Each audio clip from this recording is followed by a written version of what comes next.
Exactly 6 p.m. in Cairo, ladies and gentlemen. Time to look up at the news bulletin from Channel 2. I'm Hanan Al-Khouli, and we start right away with the headlines. Prime Minister Madbouli reiterates Egypt's condemnation of trials to bring about a relocation of the Palestinian people. Israeli forces kill 33 Palestinians in Gaza, at least 10 in Gaza City.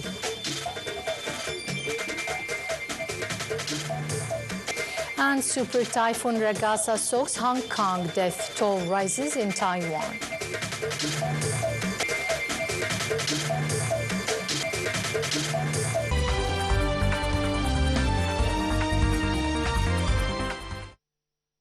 Welcome back. The news in full. Prime Minister Mustafa Madbouli on Wednesday reiterated Egypt's rejection and condemnation of any trials or ideas to the effect of a relocation of the Palestinian people.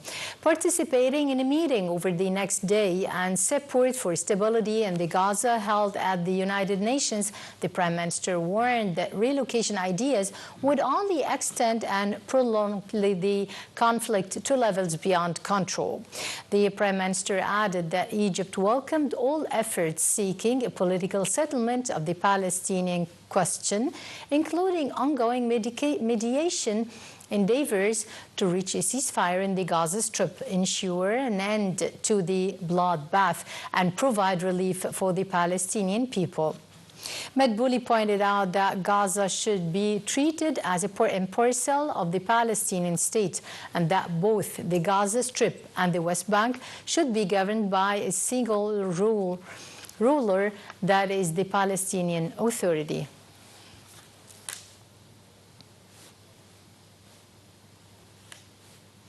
While on the sidelines of his participation at the high-level week at the United Nations General Assembly meetings, Prime Minister Mustafa Madbouli held a meeting with Yemen's Presidential Leadership Council Chairman Rashid Al-Alimi.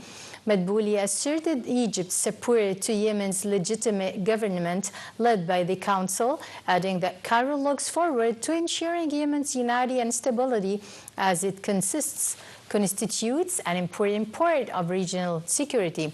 The Prime Minister pointed out that Egypt backs international efforts to reach a political solution that proves to be comprehensive and sustainable in Yemen, and considers such a solution as the sole path to resolve the crisis. Egypt's representative at the United Nations, Ambassador Oussama Abdel Khaliq, described the appealing humanitarian situation in the Gaza Strip as catastrophic due to the Israeli obstruction of the aid entry into the Palestinian territory. Addressing the United Nations Security Council session on the situation in Gaza, the ambassador said that Egypt has been handling the situation with utmost wisdom and avoided several provocations out of its belief that a ceasefire is the first step to launch a political track to defuse the crisis. Addressing the United Nations Security Council meeting, Palestine's permanent representative at the United Nations, Riyad Mansour, said that the Palestinian people are facing a new attempt to destroy their nation, citing the daily Israeli massacres in Gaza. He held the latest international consensus on the New York Declaration, describing it as an important step towards the establishment of an independent Palestinian state. The Palestinian diplomat called on the international community to immediately act to stop the widespread of the famine as a result of continued Israeli aggression and siege to the Palestinian enclave. He stressed the necessity of Israeli withdrawal from the Strip in order to restore calm and secure peace in the region. Japan's Prime Minister Shigeru Ishiba told the United Nations that Tokyo's recognition of the State of Palestine was only a question of time. Ishiba stated that if further actions were taken that obstruct the realization of a two-state solution, Japan would be compelled to take new measures new measures in response.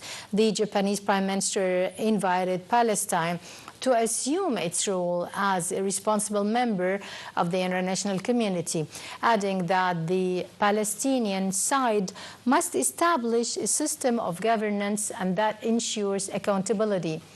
Nearly 80% of the United Nations members recognize the state of Palestine, with a string of countries, including Britain, Canada, and France, adding their names this week as nearly 2 years of war in Gaza.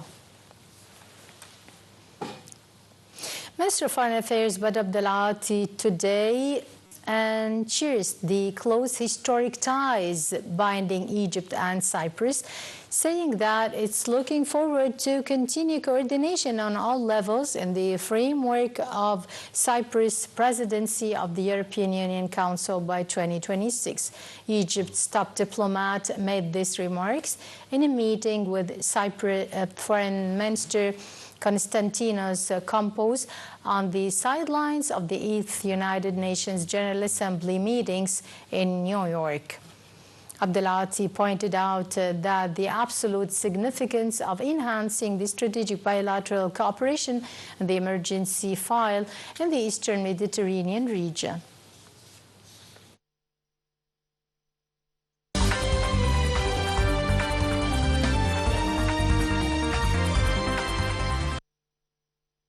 And moving on to the latest developments on the Palestinian ground, as Israeli killed at least 33 Palestinians on Wednesday as they bombarded targets, including houses and tents in Gaza.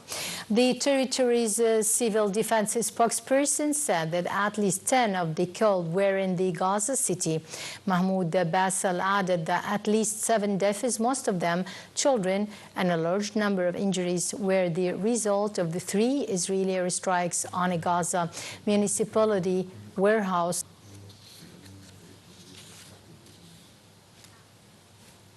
Well, the Palestinian Medical Relief Society said that the Israeli occupation forces conducted an airstrike targeting its main health center in the Gaza city, destroying more than 70% of buildings.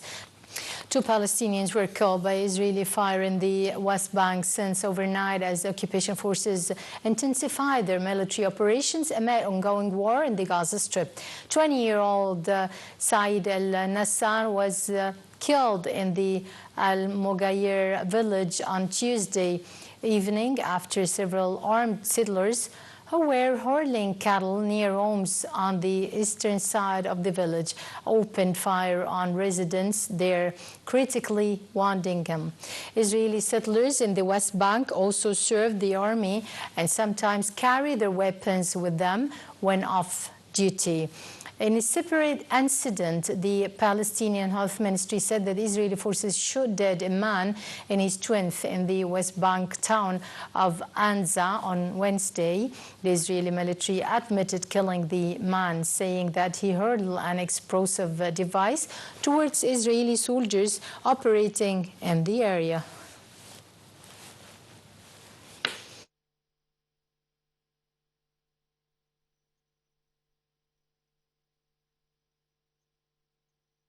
European powers is seeking to soon reimpose tough sanctions on Iran over its nuclear program, met with the Iranian Foreign Minister Abbas Araghchi, but there were no signs of compromise.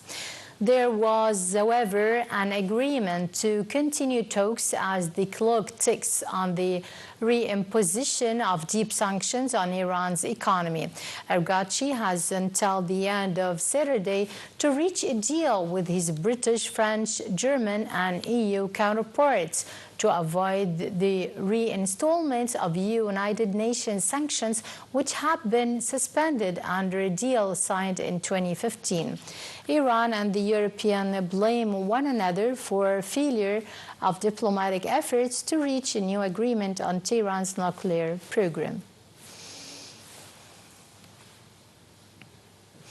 The Kremlin said Wednesday it had no choice but to continue its military offensive on Ukraine and rejected the United Nations President's description of Russia as a paper tiger.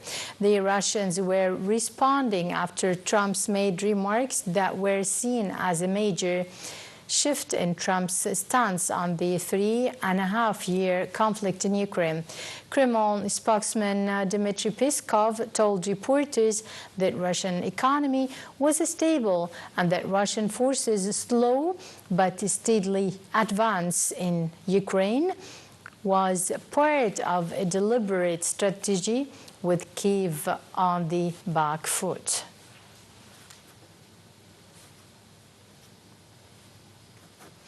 Moving on to the typhoon in Asia, as first winds, pounding rain and rough seas battered southern China today, as powerful typhoon Ragasa made landfall in Guangdong province after killing at least 17 in Taiwan. Ragasa's passage in Taiwan also injured 18 when a decades-old barrier lake burst into an eastern country under the storm's heavy rains. The typhoon had hours earlier swept past Hong Kong, with the city's weather service ranking the storm the strongest yet in the northwestern Pacific this year. More than 7,600 people were evacuated due to the Ragas, and footage released by the fire agency showed flooded streets, have submerged cars and uprooted trees. Authorities across mainland China ordered businesses and schools to shut down in at least 10 cities across the nation's south, and affecting tens of millions of people. The typhoon trampled parts of the northern Philippines earlier this week and killed at least 8 people.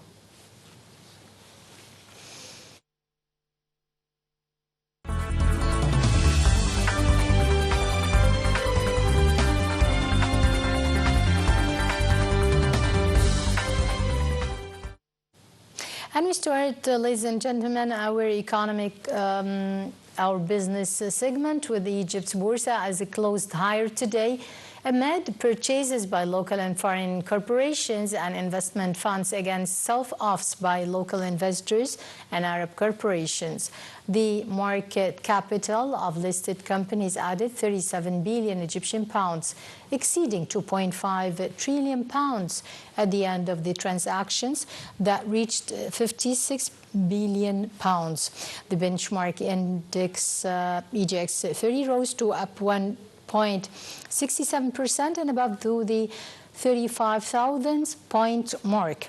The equal weighted indices EGX 70 and EGX 100 combined 1.17 and 0.19% respectively. Germany's Chancellor Friedrich Merz said today that his country is facing its most challenging times in recent history and requires truth reforms to fund its welfare system. The remarks came after data showed German business sentiment unexpectedly fell in September, in a step back for German Chancellor Merz as he tries to revive Europe's top economy.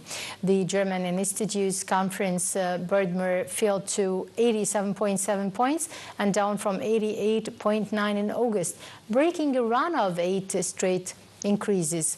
Leading institutes earlier in month cut their economic growth forecasts for the year to be a little above 0%, and citing the impact of U.S. President Donald Trump's tariffs.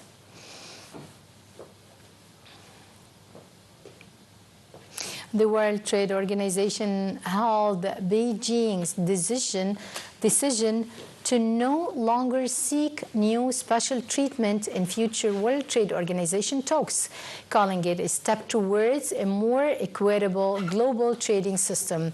It said that the Chinese announcement sends a strong signal of support for the World Trade Organization reform and will help foster a more level playing field for all members. The comment came after Chinese Premier Li Qiang announced that his history would not be seeking new special and differential treatment, a privilege granted to developing nations in future World Trade Organization talks.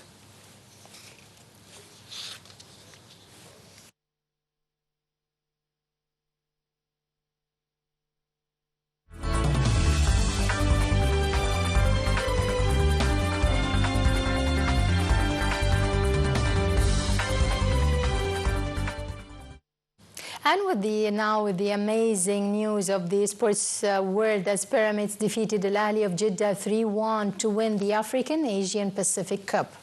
Fiston Mayala scored the Pyramids 3 goals when even Tani scored the only goal for Al-Ahli of Jeddah. Pyramids qualified to the next phase of the competition and will face the competition of the Derby of the Americas.